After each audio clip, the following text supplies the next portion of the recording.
I got into the music business now. Help me out, you know. Diddy. 50 Cent said one time, he says one time Diddy said, hey, let me go buy you some clothes. Let me take you shopping. He's like, well, you want to take me shopping? What are you talking about? So have you had any experiences with Diddy? No, just I knew him for a long time. Got it. And with you, he was chill. He was good. He was Awesome guy. Yeah. I knew him before he was Diddy. And I knew him for a long time. This is when he was the CEO, founder of Bad Boy. No, I don't think he was Bad Boy yet. No, There are guys behind closed doors that sometimes call the shots. Did you experience that? What would be my purpose? I'm telling you that. Nigga, I'm doing this. My mother died. My father died. I'm on myself. I'm selling my body to these people. And then these people tell you some stuff. And you say, fuck. Shit, I don't belong here. Shit. Over the years, the internet has been buzzing with numerous rumors of how Mike Tyson went bankrupt and how he was able to get back on his feet. Boxing legend Mike Tyson was one of the few people who managed to garner success early in life. When at only 20 years old, he had reached the pinnacle of boxing, which saw him gaining unparalleled fame and money. The guy was rich. He was winning his fights, booking more events, and earning more money. However, this would eventually lead to the downfall of Iron Mike as he was struggling to deal with his fame and money. Once during his podcast, Hotboxing Tyson, along with Loud Music founder Steve Rifkin, revealed how much he earned as a boxer during the 80s, and it was a lot. At his peak, his net worth reached $300 million. He earned hundreds of millions from his purses and endorsements during his career, but also faced financial challenges. Having declared bankruptcy in 2003, he was $23 million in debt. Tyson claimed that no one was hard on him about how to use his money, and each time someone advised him on how to manage it, he wouldn't listen. It was his money, he made it, and he could do whatever he wanted with it. A guy like me, back then I was making $18 million. I'm doing whatever I want. And I don't have nobody got a chain on me and say, hey, Mike, come back. That's just a little bit too much. Hey, Mike, come back, Mike. Gotta save for the future. They said, but I didn't want to hear that. I don't want to put my money in no damn bank. You like, wow, you crazy? I want it in my house. I want to just blow it all, every second of it. According to CBS, Tyson reportedly bought 110 cars, either for himself or as gifts, one of which was a $320,000 Bentley Aqua, the most expensive production car in the world. Tyson bought it and ordered 4 more in the space of a few minutes, spending more than $1.5 million. In a different instance, Tyson showed up at a car dealership just outside New York to buy another car. He purchased a Ferrari for $300,000, declining a test drive because he already had one just like it. On another day, Tyson was pulled over while driving his Rolls-Royce without a license, but was able to get out of trouble by giving the officer the car. So many vehicles, Tyson needed somewhere to store them, purchasing mansions in Las Vegas, Ohio, and Maryland. However, these were nothing compared to the house he bought in Connecticut. It featured 21 bedrooms and 35 bathrooms, as well as a full-blown nightclub, a movie theater, a mini casino, a squash court, and a fully equipped commercial gym. But that was only the inside. Outside, there was a full-size basketball court, a swimming pool with its own grotto, and, get this, its own lake house, and fountain on a 17.6-acre block. If the house looks familiar, it's because Tyson eventually sold it to 50 Cent, who called it his biggest financial mistake. Like when you wasted money, like is there one thing that you say, man, that was my tuition into the school of experience, man, I fucked that money up? Yeah, the Tyson crib was like that. Oh my God. That was definitely, look. Oh man, he bought Mike Tyson's crib. It was in Connecticut, right?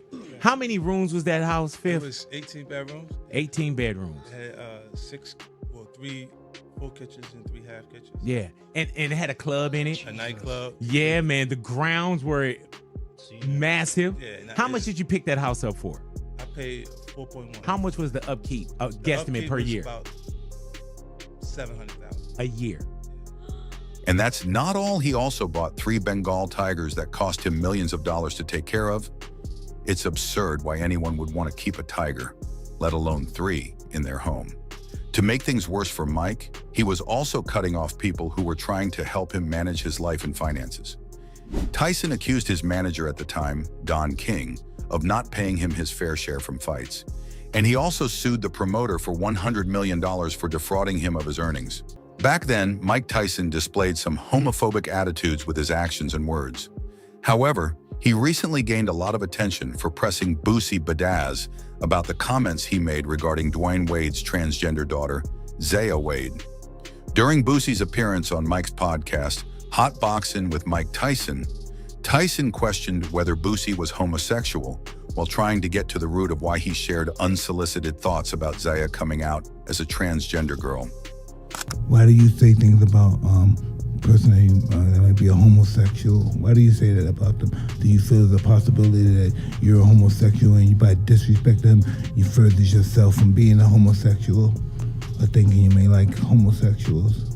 Nah, I'm straight as an arrow. I'm just saying, I'm not saying you are, but why do you have? If you're straight, why do you? I really commented on the Dwayne Wade situation because I got offended because it's a child. That's why I really got offended.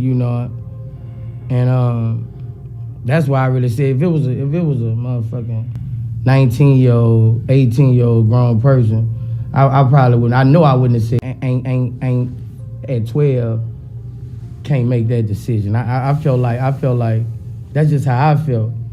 And certain things I talk about on like that, I just felt like that was going too far. I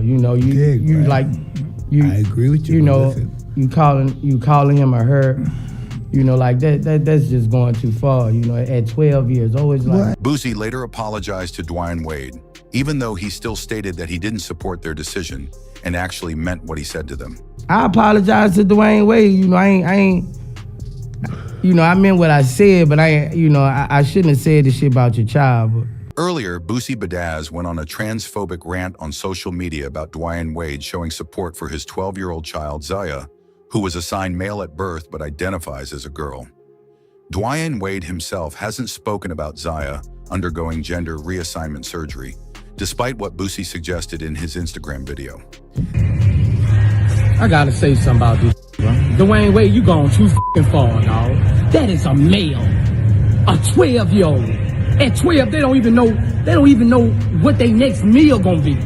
They don't have shit figured out yet. He might meet a woman, anything at 16 and fall in love with her. But his dick be gone. How you gonna, like, bro, you going too far, dog. Don't cut his dick off, bro. Like, bro, for real. If he gonna be gay, let him be gay. But don't cut his dick off, bro. Like, don't address him as a woman, dog. He's 12 years old. He's not up there yet. He hasn't made his final decisions yet. Don't cut his fucking dick off, Dwayne Wade, bro. You fucking tripping, dog. The NBA champion only requested that his daughter be addressed using she/her pronouns during an appearance on Good Morning America. Fans have shown support for Dwayne Wade and Zaya, emphasizing the importance of respecting her identity. She is our leader, and I think when the conversation we had, the one thing about it with parents is have conversations with your kids. Zaya early on knew two things. She knew straight and she knew gay. Mm-hmm. But Zaya started doing more research. She was the one who sat down with us as a family and said, hey, I don't think I'm gay. And she went down the list and said, this is how I gender identity, right? I identify myself as a young lady. I think I'm a straight trans because I like boys.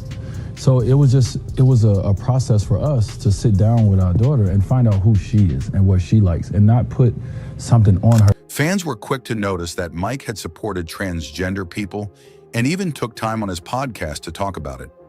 It's not surprising to have celebrities discuss LGBTQ+ issues, but Mike had never seemed particularly interested in the matter before, and this sudden change received mixed reactions.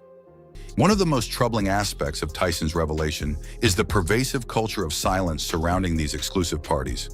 The fear of retribution, the temptation of fame, and the manipulation of power dynamics create an atmosphere where few feel empowered to speak out.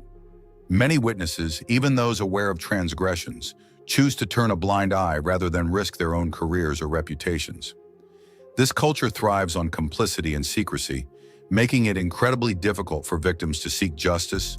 Tyson, however, courageously breaks the silence, shining a light on the urgent need for accountability and the protection of vulnerable individuals who are often preyed upon in these circles.